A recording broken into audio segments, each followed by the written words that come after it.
Welcome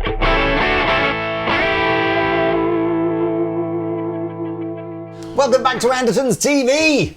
I'm with Sam from Native Instruments, and I'm completely out of my depth because today we are going to look at Guitar Rig 7, which is a plugin for not just guitar players, all sorts of musicians. Absolutely. In fact, the name is a little misleading almost. Can be, yeah. I am a self-confessed total newbie when it comes to this kind of technology, so apologies if some of the questions I'm asking sound like I've never used a plugin before, but it's because I've never used a plugin before. So do you want to give us, like, what's the synopsis? We're just so you guys can see the laptop here, we are screen recording, so everything you're seeing on screen when we cut this in is what I'm seeing essentially on here.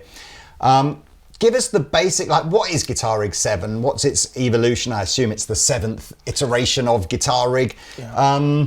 And what are we looking at on this first page? Well, more or less, this is kind of the landing page. So this is where you can start off, you can build your rig. So you're first off met with just a clean slate, completely blank slate, and this is just for you to build upon. So if we take a look at the left-hand section for a start, you'll see that you've got a whole load of selections. So input sources, you can select if you're using guitar or drums or whatever it is. You can take a look through these by effects, or you can order them by specific amplifiers, by genre, whatever you want. And these presets, as we'll see in a minute, you can have a bit of fun with them as well, because you've got like a random button up here, so you can say like, okay, so I want it to be guitar, I want it to be rocky, and what I have to these characteristics, but then like, let's roll the dice, let's see what I've got, which is kind of fun. What's the character thing? Is that like a genre, like another word for genre? Yeah, or no, it's kind of like the quality. So it's like distorted, is it clean, is it modulated, is it mad, is it cool, is it clean, whatever. Yeah,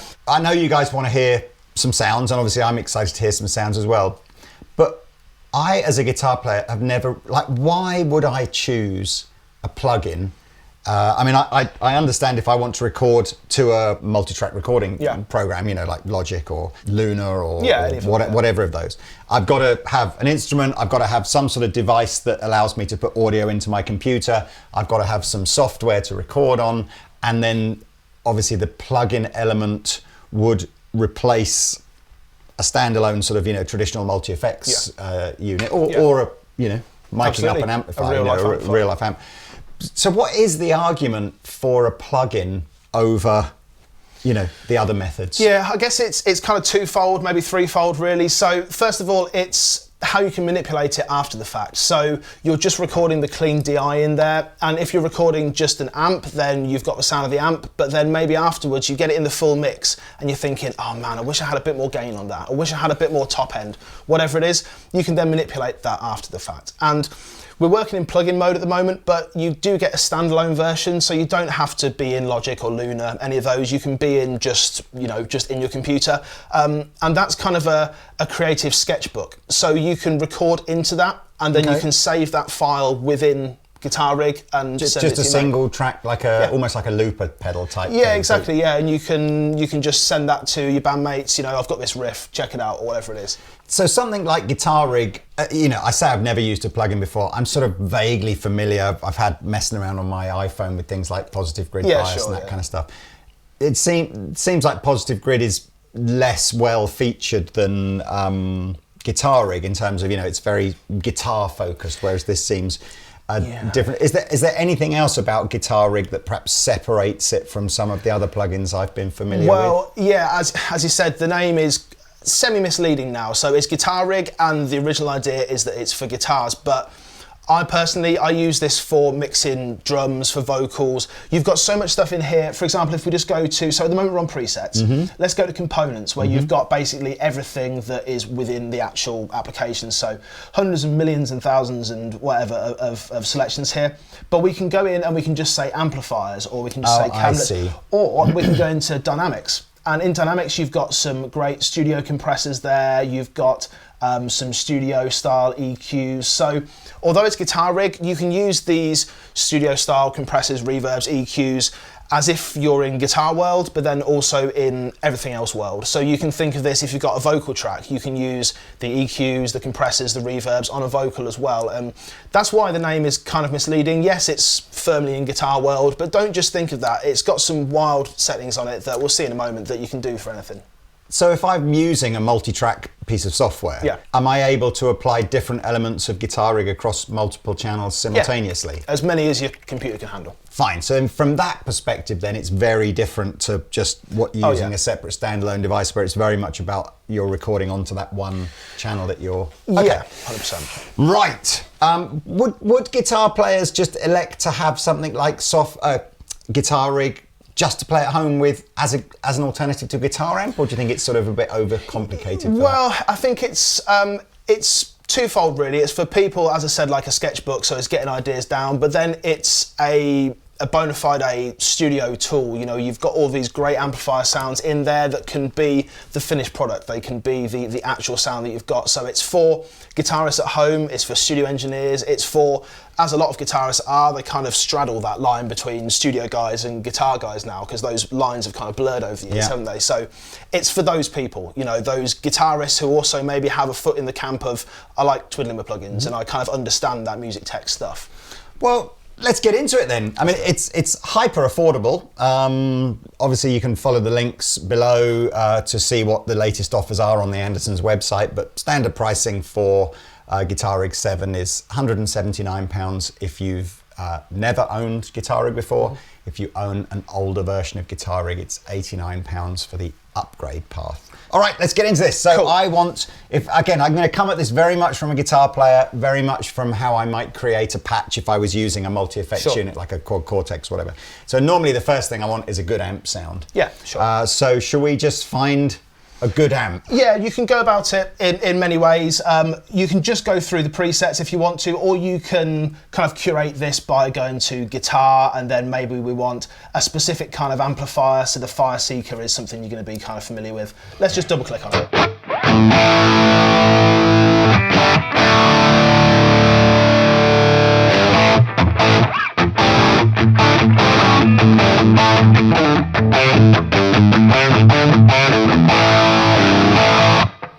It's pretty gnarly, pretty good. Yeah. I like the fact that there's no default noise suppressor either, so I'm getting all of the hum that would really be there. But if you wanted it to be on there, you've got a gate there as well, so you can just pop that gate on. I like this bit of the gate. I like that bit of the gate. The bit I don't it's like the bit is when I'm going.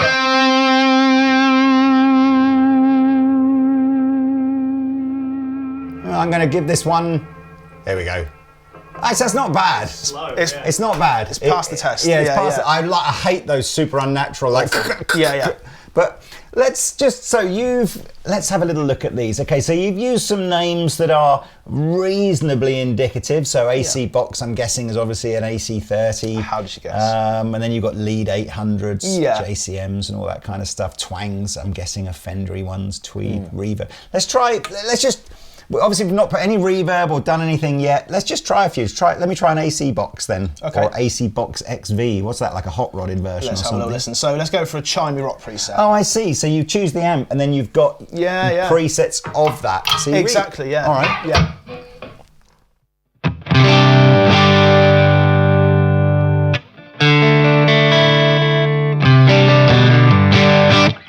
Do you know what? If you're a total newbie here and you're thinking, where am I even hearing this out of? Of course, what the interface, so my guitar goes into the interface does not come included in that price. No. You know, you have to buy your own separate one, and you would buy one with the features on it that you need. Exactly. This is a Native Instruments interface, but you know, any brand will work with any bit of software. Then, of course, these two cables on the back here are going to be plugged into our speakers. And we're using Genelec 8040s in here, which are a fairly decent studio monitor, but that's the idea. So it's a studio monitor of some sort plugged into your interface is what you're hearing it through. Okay, so back to my AC Box XV. Now that doesn't look like an amp to me. Where's the amp bit? Well, so you've got, these are kind of the amp controls, I guess. Oh, I see. Then you've got the cab here as well. So whenever you load in an amp, it will come with the matched cab. And you can then change that cabinet by just... I take that back. That does look like an amp. I was just, it was the fact that it was blue just sort of threw me a bit. I think I was looking for a different colour, but I see. So we've got this with like super crank volume. Tremolo is on, but very subtly. And then we've just got the normal tone cut and brilliance control. And I see. So you've got this sliding control between a close mic'd cabinet and a room sound. Okay, well, can you just move that along in real time while I'm playing?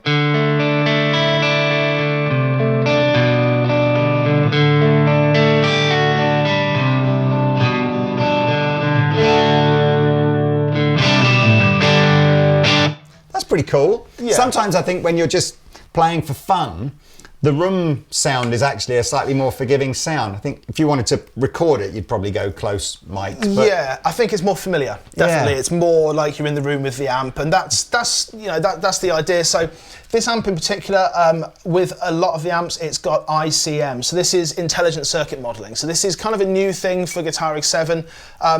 And you can kind of think of this as modelling the amps every step along the way. So today I came on the train from sunny South Lincolnshire to your wonderful home in Guildford. If there was a stoppage on one of the lines on the train, then that would have delayed me. If I'd come by car, I wouldn't have been delayed by that. But because that's happened on the way, it's affected the route.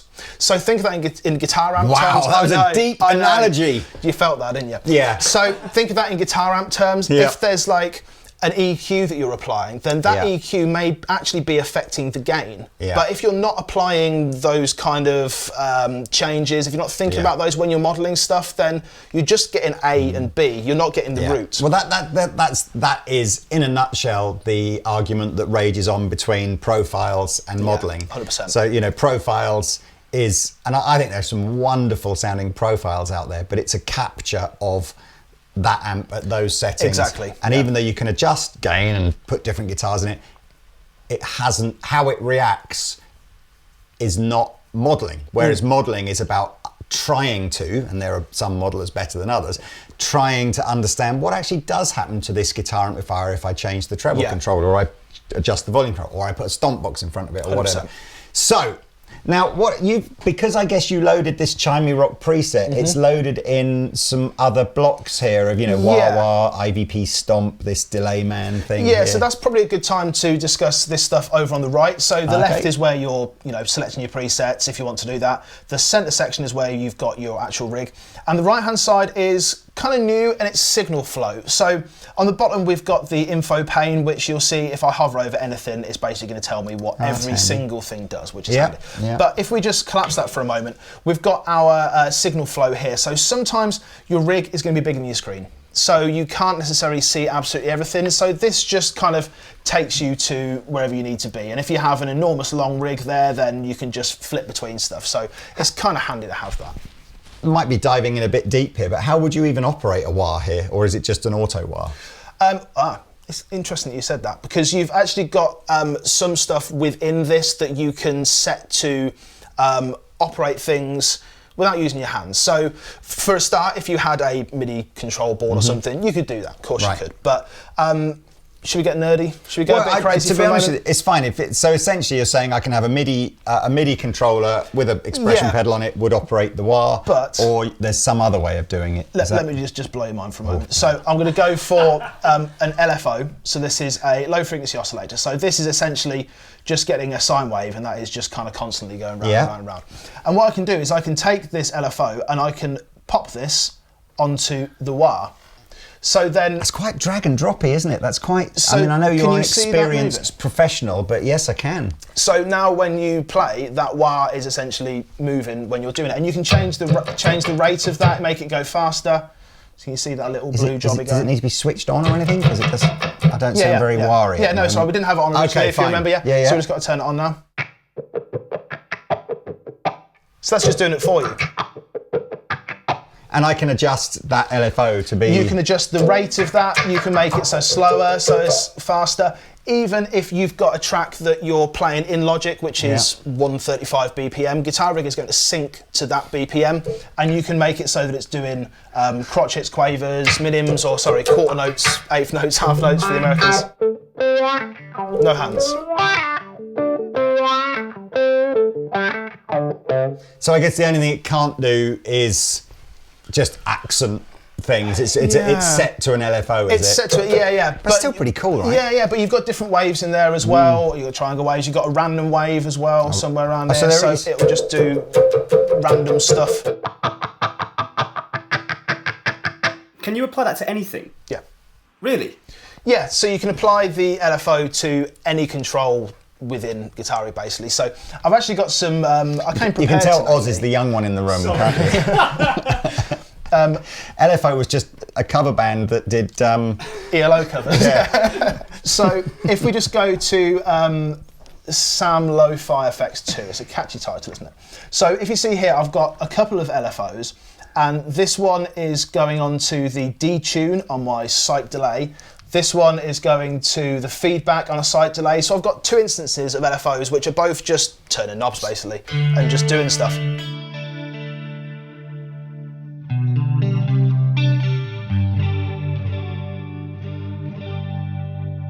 A little bit detuney. Yeah, I can't.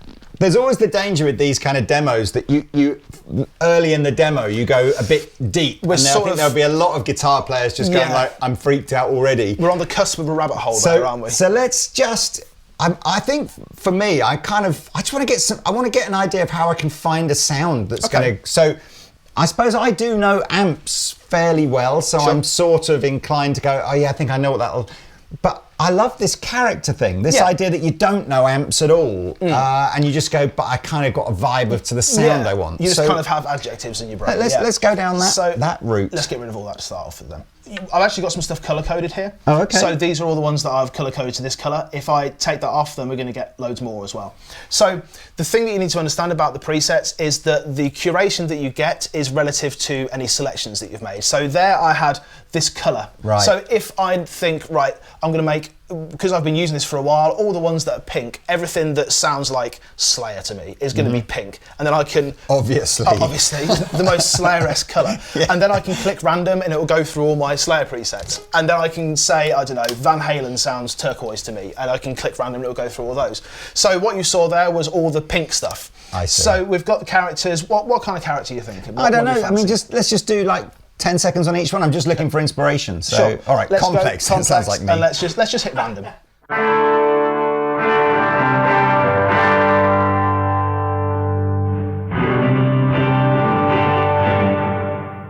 That's not what I'm looking for. I'm looking for a different complex. No, not Digital what I'm looking complex. for. Where is Eric Clapton? What would Eric Clapton describe himself as? He's not a complex character, is he? I don't know. Is Creative. Is he a little bit distorted? Maybe I guess? Maybe a little bit. And then we can even go to genres and then go to like blues. Yeah, you knew this was coming, didn't you, everybody? It's like there was only so long that I could cope with weird guitar sounds before I just went, where's the Fender Twin with a tube screamer in front of it? Give me something I know. Yeah.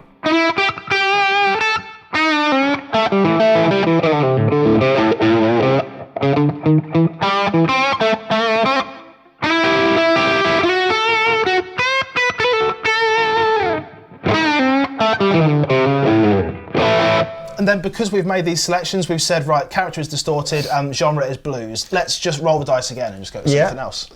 I mean, I kind of can see how that feature would massively appeal to some people. Yeah. I'm trying to decide myself whether that's... I mean, I do quite like that. When I've had standalone effects units before, I'm often... we'll just sit and go, I'll just scroll through 20 presets and see what comes up. Give me something that inspires me. So I get that kind of vibe. But I think that's the thing. That's the path that we've taken with this. If you don't want to take that path at all, then let's just get rid of... This sounds good. Let me try this.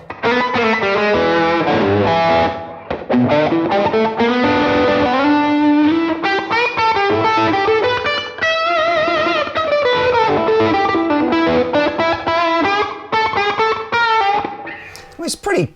I mean, it's got an interesting reverb on there that makes it sound very roomy. Yeah, but exactly. But this is this slider here as well, so we're quite far over on the room side of things. But as we come over on the signal flow, you see you've got compressors there, you've got EQs, you've got all kinds of things. You've got a reverb at the end and loads of stuff. But it's bonkers. Okay, so here's my first feeling about this: is you get a ton of stuff for the money. Yeah. And that's probably the one thing where you're going, if it's... I'm not talking necessarily about quality at the moment. I don't know, haven't done enough direct comparisons, but just in terms of quantity, I guess this is where plug-in wins, right? Because you couldn't spend £179 on a guitar effects unit and expect to get all this stuff in it. Yeah, precisely. And we're on version 7 now, and all the cool stuff that you had in 1, 2, 3, 4, 5, a load of that is in here as well. So it's not as if it's just starting afresh. You've got all the stuff that kind of worked previously is still in here as well. Yeah. Okay. Sorry. Right. I interrupted you sort of mid-flow. Just about to hit that trash can. So let's get rid of all of this, and let's take all these off, and let's get out of preset land, and let's get into component land. Ooh. Okay, so here we can just cherry pick anything we want. So previously, presets are cool, as you said, we can roll the dice, we can see what inspires us, but maybe you're already inspired, I just want this specific sound. So we can go to amplifiers, or we can go to cabinets. Let's do that. Let's make a real set. Let's get me my Fender Deluxe reverb. Okay, so let's go for like, so we've got like a reverb delight here, which is kind of a Fender-y kind of thing. Or say you don't particularly like that, we've got... It's got a little bit of distortion on it. I don't know if I'm guessing that. Let's go for twangy reverb, and if we just hover over, we can just completely replace it.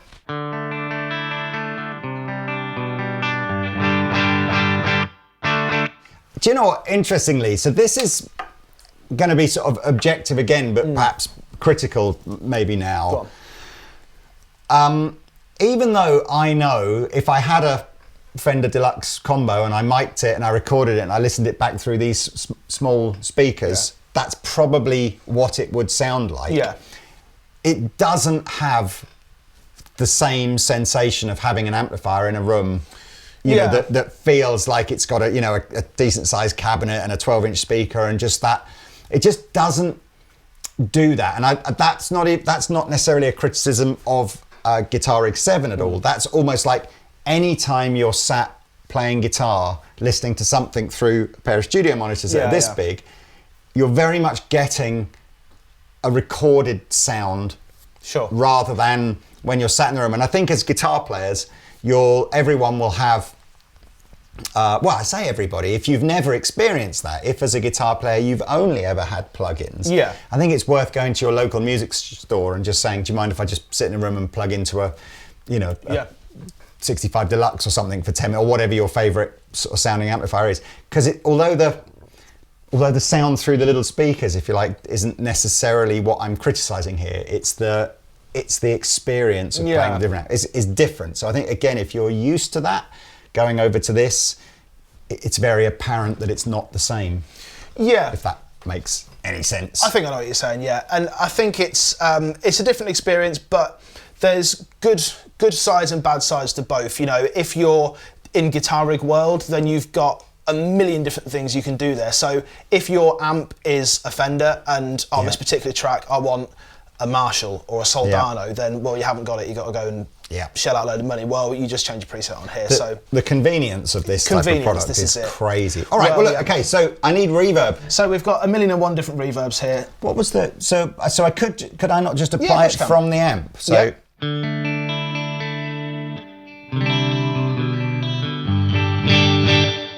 Okay, so that is trying to do like a springy kind of, okay, so let's not have that reverb. Okay, let's turn it off. And as you say, let's put some sort of a plate or...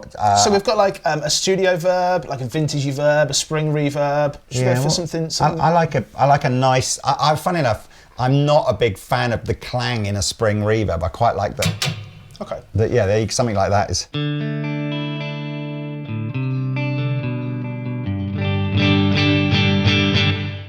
Got like a hall.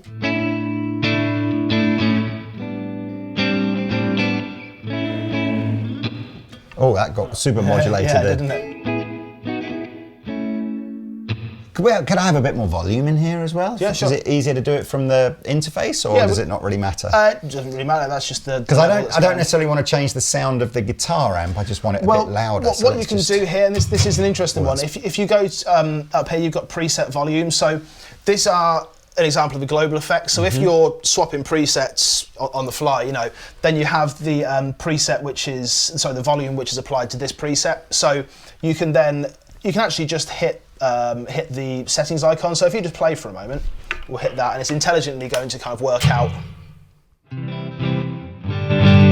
Oh wow! Yeah. So what did it just do then? Because I don't know if you heard that, but there was like a jump in volume. What did it sort of do? So there's like a little cog, and it will just kind of listen to what you've got, and it will have a reference volume, and it will say, well, this is kind of the volume that we think your guitar output should be sitting at, clever. And it's a little bit shy, or it's a little bit too far over, and then it will just match it for you. And you can save that within a preset. So if I wanted to not call this Chicago Blues lead, if I wanted to call this Lee's setting or whatever, then I can save that, and then it's going to save it with that preset volume engaged. Okay, that's pretty good, right?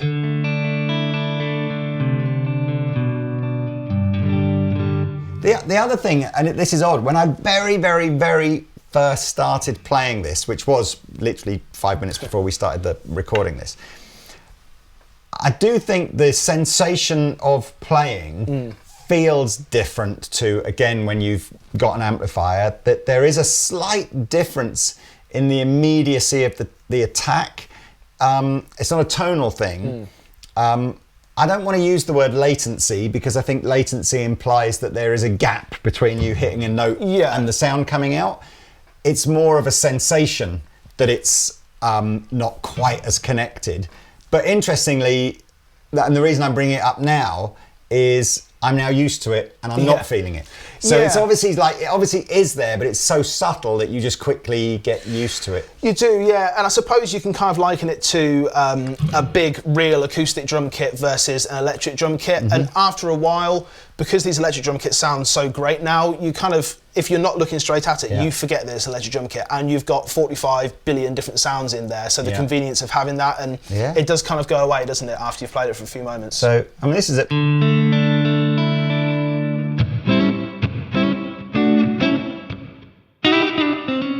Quite a lot of reverb on that. Yeah, we can put I like the amount of reverb, just I'd have it lower in the mix, you know. Yeah.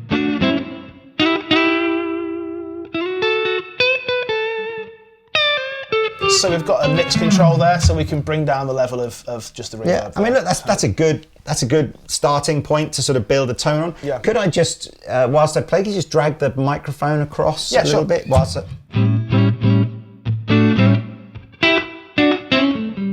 That's too much. I think maybe about, just below half was.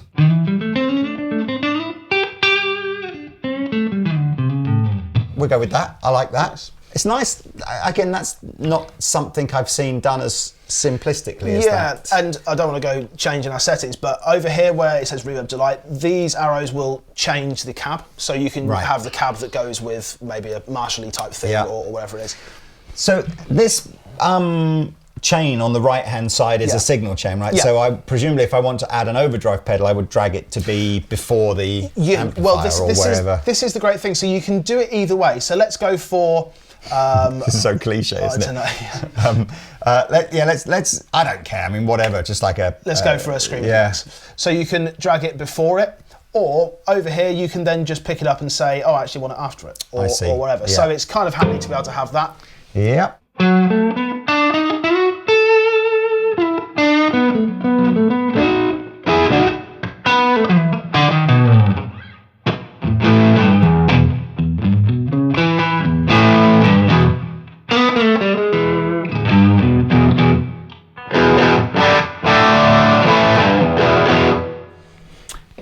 It's all right, isn't it? I guess it's difficult to know what my expectation should be. Yeah.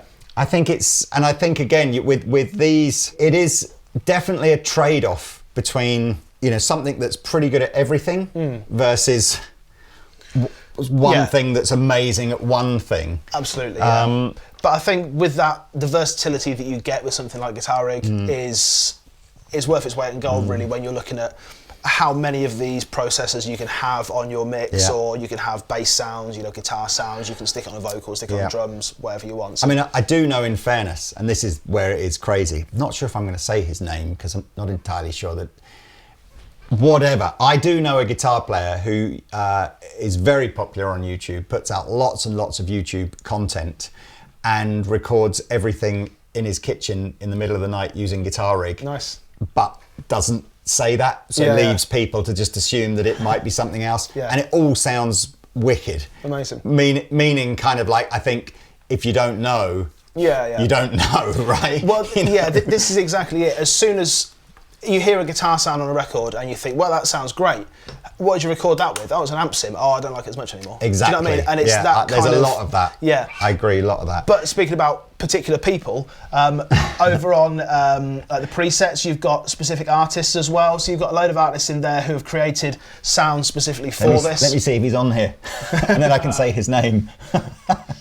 I can't see him on there, so it's fine. He might be. But Pete knows who it is. Sam, you probably know who it is as well.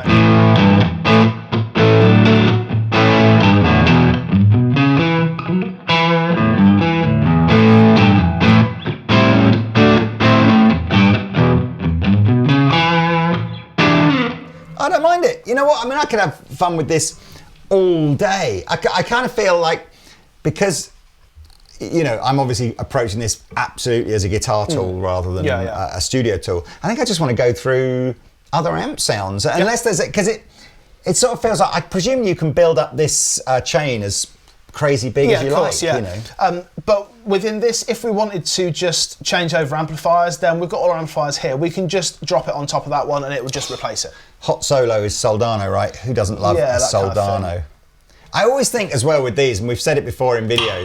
Oh, excuse me.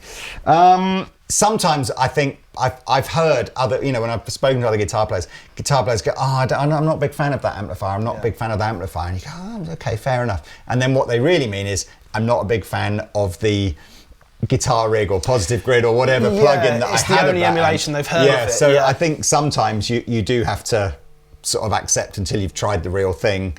Remember, all you've got an opinion of is an emulation, you know? Yeah. Oh my gosh! Crank that down just to a more Speaking of like how hands-on, obviously you're doing everything with the mouse pad on the laptop here. Yeah. Can you buy like more guitar familiar controllers for these sorts of things? There's MIDI effects boards from any number of retailers. But they'd have knobs and things that you could just assign, could you? Yeah, absolutely, yeah, or foot pedals or whatever. You've also got, one great thing is your macros here. So, for example, if you had all of these macros assigned to your foot pedal or whatever it is, and then you can make it so that this macro controls, for example, overdrive. I mean, again, as soon as you start talking about macros, everything's kind of go, but I see that 100%, the idea of assigning what do switches and knobs do on controllers, it just freaks me out to like, please God, don't. But you're basically saying this is like crazy easy to do. Yeah, I like and that. you can even put on, so say if you want the overdrive to go up when you turn that, but you also want the top end to go up, well, you can do that as well. One controller does all of them. So I see what it's done here as well, is it's replaced the amp, but it's kept the cabinet, or has it? So because we just drag and drop it. So if we try something that's more, oh, there you go. So that's the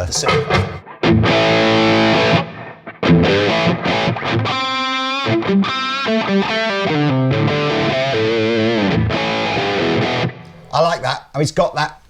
It has got that kind of saggy feel. Yeah.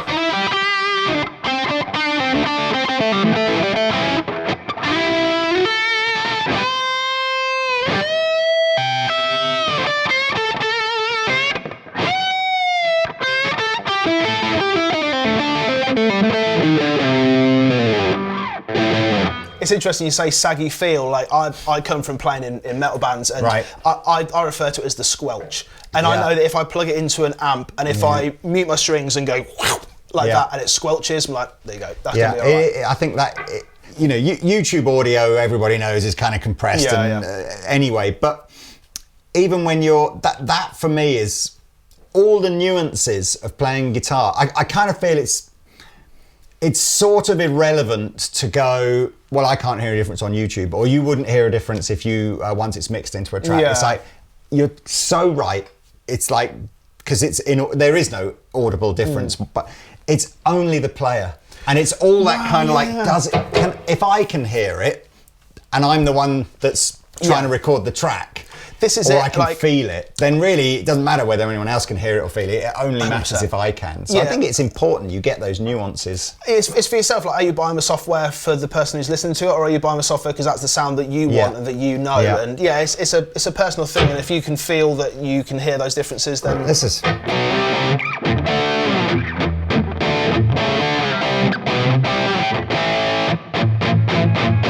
is that sort of...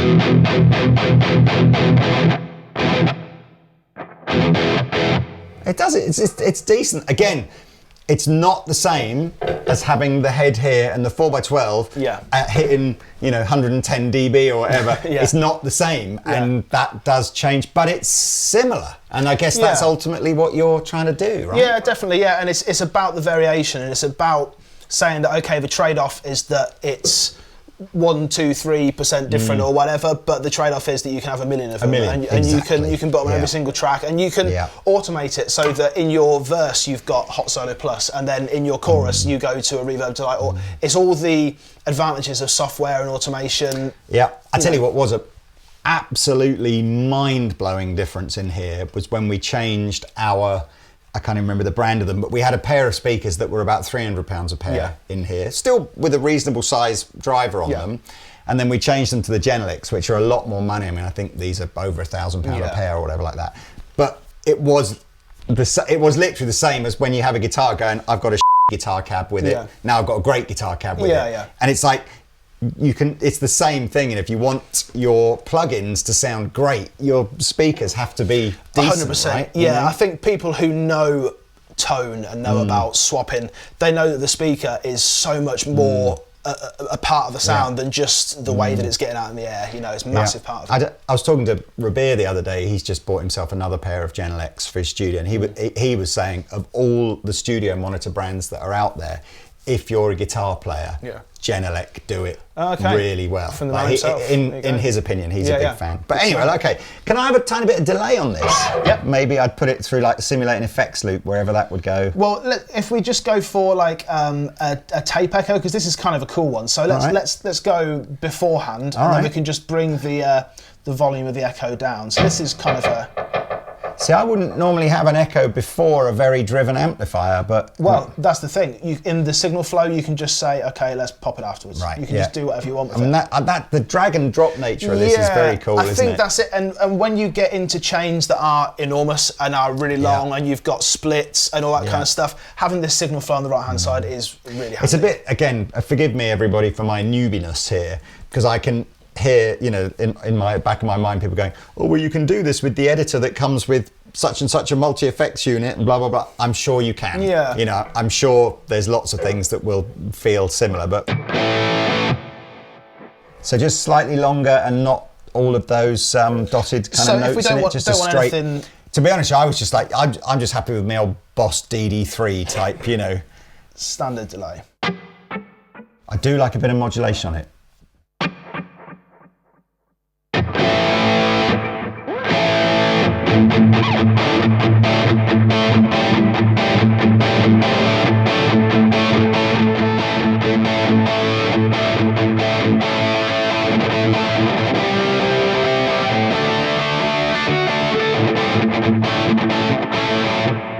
That's great.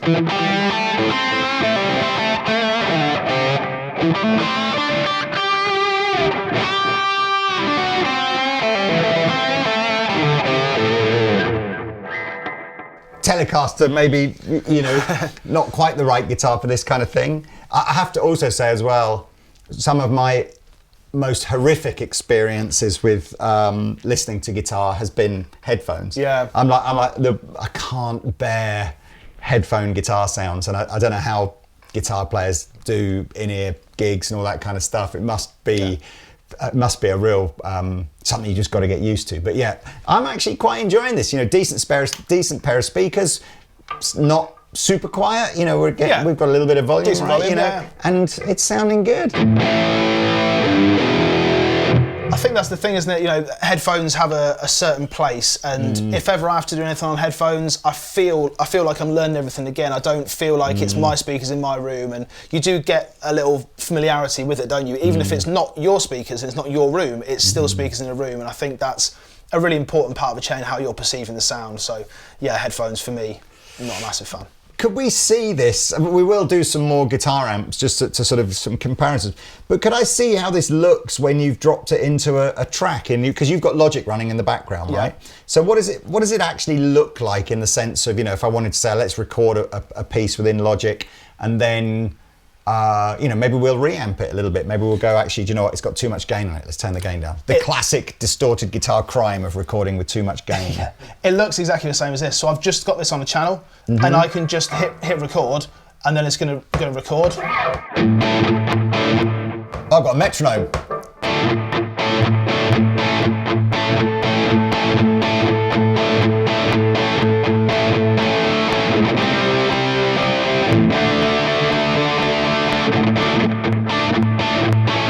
I can't hear the metronome over and above what I'm playing, so apologies if I've gone completely out of time. So there you go. So that's what it looks like. And if we listen back to it now.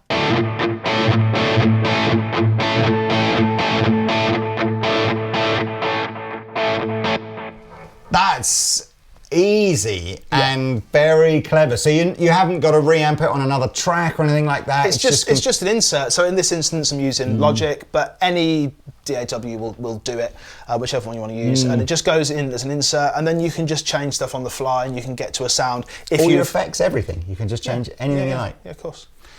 That's pretty cool. That's pretty cool. Again, I can see other people going, do it, that's what they all do, Mr. Anderton. But that's cool. Yeah. Let's try some other amps. Okay. Apologies if you're sort of going, but there's so much more in this. It's like, all I really care about is do the amps sound, passable. This is it, and I think often when you get videos like this where you're looking at software, you have like a 30-minute video and 18 of those are spent at the beginning just talking about it. It's like, we want to hear it, we want to hear what's going on. So guilty. So I don't know. Let's just go for like a JCM 800 kind of thing. We'll leave a little bit of we'll leave the delay and the reverb on, but take the tube scream off maybe, and we'll just have the amp. Just pop it off there.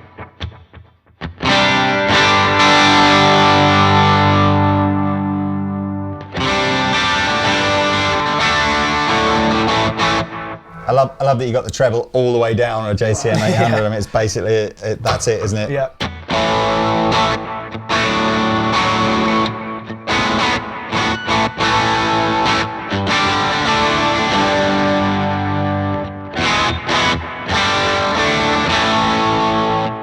Always hard, I think. JCM 800 kind of has that little bit unique, of fizz, isn't it? doesn't it, to it, which... But what's handy here is in the signal flow, it's so easy just to swap stuff around and just to say, well, actually, I want my reverb to go into my delay, or now I want my delay to go into my reverb. And just switch them around. And we haven't got an EQ on this or anything like that, have we? No, not currently. No, we can put one on if you want. So you might want to simply EQ something just to... Yeah, but in your global effects, as we had over here, we had...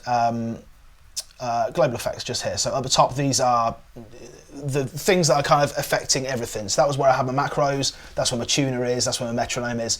We've got global effects. So for example, I could put an EQ into my global effects, and then it doesn't matter if I change preset, that's always going to be in there. So if you've got a particular reverb that you like, works well for everything, then you pop it in global effects and it works for all of them. So yeah, we've got the... so we could take a little bit of that top end off now. We can take some of that top end off, yeah.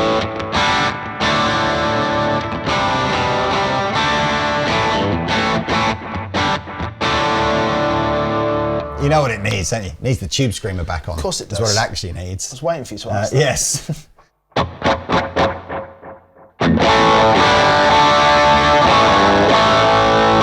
So there's actually 3 different tube screamers in the deluxe. Oh, wow. So you've got the classic version, LED version, and then an EQ version as well. So you can EQ the stuff going into it. So we can take off some of the top end.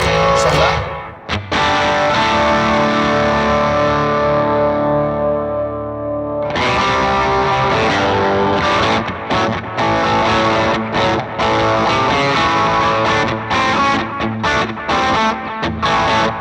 3 unique kind of characteristics. Okay. The classic is the classic. Yeah, leave it on the classic. And let's take the delay off, actually. It's a little bit over the top, and then we'll just try some other amps. So I noticed there was an orange one there, I think, and there's bound to be... Let's go for let's just see what happens. The citrus. So we can have that through the cab that is there, or we can just keep going through its alphabetical order, so we're going to get to citrus eventually. There it is. It's that angry orange amp.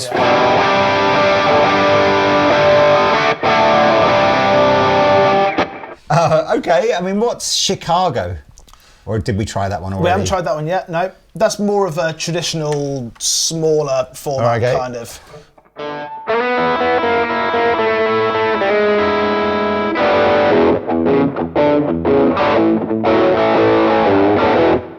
real kind of rootsy blues sort of thing, you know.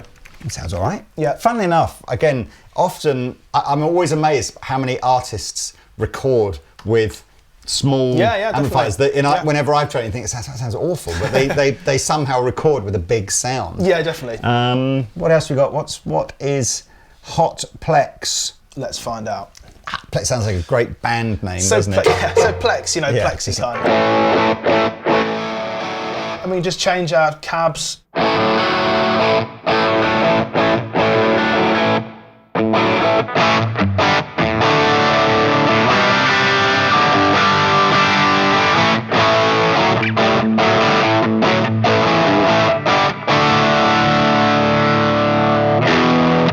Okay, what else we got here? Where's all the usual boogie bits and bobs? Well, so we've got what kind of goes in place of that is really the Soldano stuff, and then the super fast. This is the new ICM one, which is the real kind of.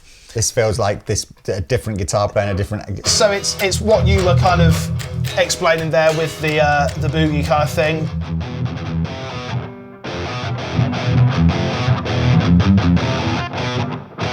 He says playing it badly.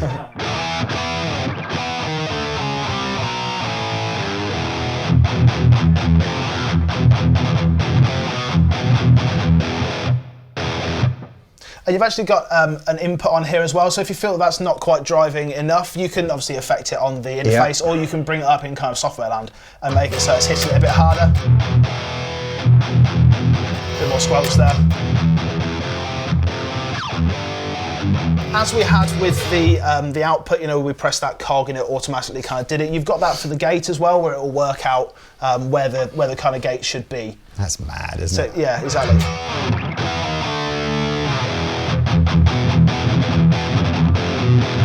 I don't know any metal riffs apart from that one. Is there a reason why you've decided to sort of model certain amps and not others? I mean, it's pretty normal to see like something that'll say wreck or whatever. Yeah, definitely. I think it's horses for courses, and it's like everyone's going to have a Marshall, but not everyone has got that kind of Soldano thing. Mm-hmm. And that just kind of felt like it was something that needed. Is gratifier not rectifier? Yeah, that's got like that kind of area. I just like the Soldano better. Oh, you can see the kick plate. There you go. I see what you mean. The Soldano is a more open sound. So what you're hearing there though is the gratifier has not got the ICM on it. Superfast 100 has got ICM, and you can tell the difference. You can tell how much more kind of advanced that is. As I said, we've got emulations here from yesteryear, from previous versions, so some of them are more further along in their life cycle, some of them are more up to date, and the ICM ones are really the ones that are kind of singing for me. So if I was a Guitar Rig 7 owner, I sort of appreciate that when there's a big update, so Guitar Rig 8 for example, I don't know if that's 2-3 years or however many years away that is. Presumably there are updates within Guitar Rig 7 that are just free though, are they? So you might add other amps or whatever, or is that not normally how it works?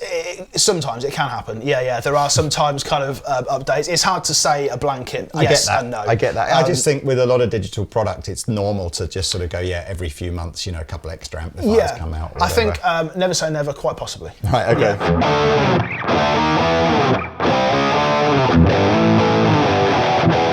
Really interesting how much more realistic the ICM ones feel to play. Yeah, I think that has been a big thing that from feedback from users that these are a step up. These are really feeling really great.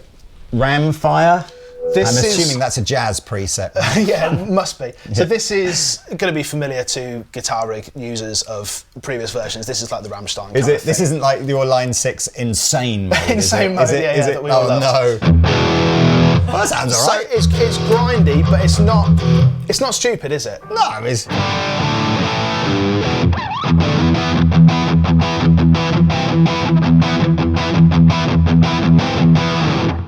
I mean, it's hyper compressed and sort of squidged in a way that those ICM ones feel more open. A little more open, yeah. So this Ramfire, that was actually previously one of the extras that you kind of get, as you were saying, but now it's just included with everything. Wow. And there's what is 51 to 5150, is it? Or have a guess. I don't know if I see you're kind of, you can't say because you get sued. I can say whatever I like, can't I? But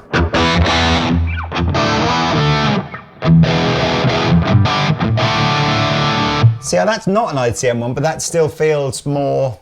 Yeah, it's got a familiarity to it, hasn't it? I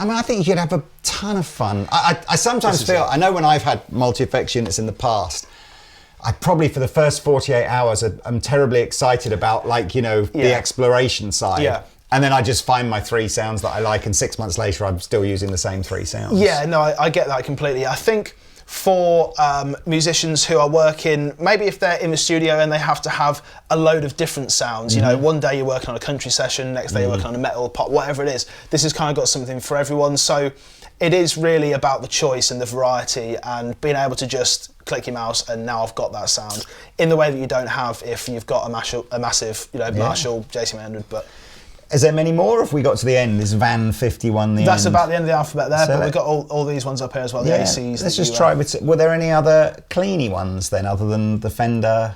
So you've got the Fenders. The Jazz Amp is a favourite of mine, actually. Wow. Let's take, Jazz Chorus. Take this off, yes. and then let's go to...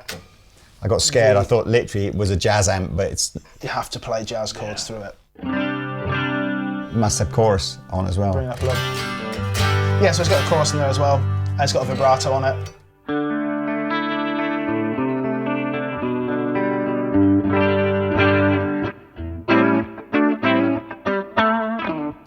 I can't do any. I need to learn some Smith's licks or Johnny Marr sort of stuff, or just something that's a bit more jangly. I'm a bit hopeless on that. But when you do, you know what preset to go to. Yeah. I don't know what my sort of... It's difficult nowadays to sort of try and say, right, there's one thing that's best. Yeah, you know, course, I think every guitar player needs to... The one thing that is mad now is nothing sounds bad. You know, standalone multi-effects, plugins, real guitar amplifiers, pedals, whatever. They're all capable of now of creating some hyper convincing tones. There's a certain level that we've kind of reached now, isn't it? Yeah. And I think that's the, I kind of remember earlier in my Andertons times, when digital was kind of, it came big in the sort of late 80s and 90s and then kind of was largely discarded. And I think that time round, it was just, everyone got terribly excited about, listen to how this sounds. And then sort of like 5 years later went, sounds terrible. And everyone just went back to using normal gear. I sort of feel like, this last 5 or 6 years of the sort of digital role that we're on now, it's like nobody's really saying it sounds terrible anymore because it doesn't. It sounds hyper convincing. So now I think it's very much down to the individual to just choose what kit is right for them, the right fit, the most convenient, the one that gives them the sensation they want. This is exactly it. It's the variety, isn't it? It's what your specific choice is. And because Native Instruments and Isotope are all kind of under the same umbrella now, you do get various bundles. So if you're part of the Isotope sphere, then often you'll get a bundle that it makes sense. Well, I get Guitar Rig with that bundle, so I'm going to use that. Or maybe you work with a lot of the complete stuff and you get all the drums, the keys, and Guitar Rig comes in one of these bundles. So that's kind of the choice you're making. So it's not a case of, I'm not using that because it sounds terrible. It's kind of, I'm going to use this because this is the bundle that I've got and I'm going to, I can get a great sound out of it. Would that, again, this is showing how novice I am, and I can hear our sort of, high-tech purchasing team shouting at me now for sort of, you should know this, Lee. But are there bundles where you would just buy a Native Instrument interface and get Guitar Rig with it, so you sort of feel like you've got everything you need? You could conceivably just plug a pair of headphones into that and be up and running that day? Often you get places like retailers that will do those kind of bundles, but specifically what we often find is that people already have a setup of some sort, so they've already got an interface, whatever that interface may be, and they're just looking to upgrade the software side of things, and then in 2 years time, now I'm going to upgrade that. So it's kind of a one, and then that one, then that one, then that one. So perhaps we should have talked about this nearer the beginning, but is there a standard of laptop that, is there a certain amount of processing power? If you've got a laptop that's 5 years old, is it unlikely to be able to run something like this? It's not that it's unlikely to run it, it will run it, but it depends how you're using it. If you're just using one instance of Guitar Rig, you're going to be okay. If you're using it on 16 guitar layers in a chorus, then depending on how old your laptop is, your mileage may vary. So I suppose it's probably the kind of people that are going to get the most out of this will have a reasonable understanding already, perhaps, of just, you know, how much computing power they might need to do what they want to do. But relatively modern laptops, if you're using something within the last 5-6 years, then if you're using it as like a creative sketchbook, so you're using it maybe in standalone mode and just recording stuff within the pre-built recorder in there, sending it to your mates, you can have no problems at all with that. My Commodore 64 is probably not going to. We'll give it a try. We'll see what happens. Okay. Yeah. Where does it comes on a floppy disk? Does it obviously? Yeah, could be a problem. All right. Well, look. I mean, that was fun. Like I say, I mean, clearly with this kind of product, there'll be millions of other videos out there that'll deep dive way more into the sort of, you know, the studio side of the functionality. But as a guitar player, I think it's viable. You know, I almost feel like you sort of piqued my interest now to go and see what else is in there in this sort of digital domain. Done my job. But yeah, thank you very much. No, thanks for having me. No, not at all. Enjoy your, hopefully your complicated analogy journey back up to South Lincolnshire. That was a belt to that, wasn't it? Been working on that for weeks. Thank you guys for watching. Links are below if you want to buy anything from this video. Thank you so much. We shall see you in another video tomorrow. Bye-bye.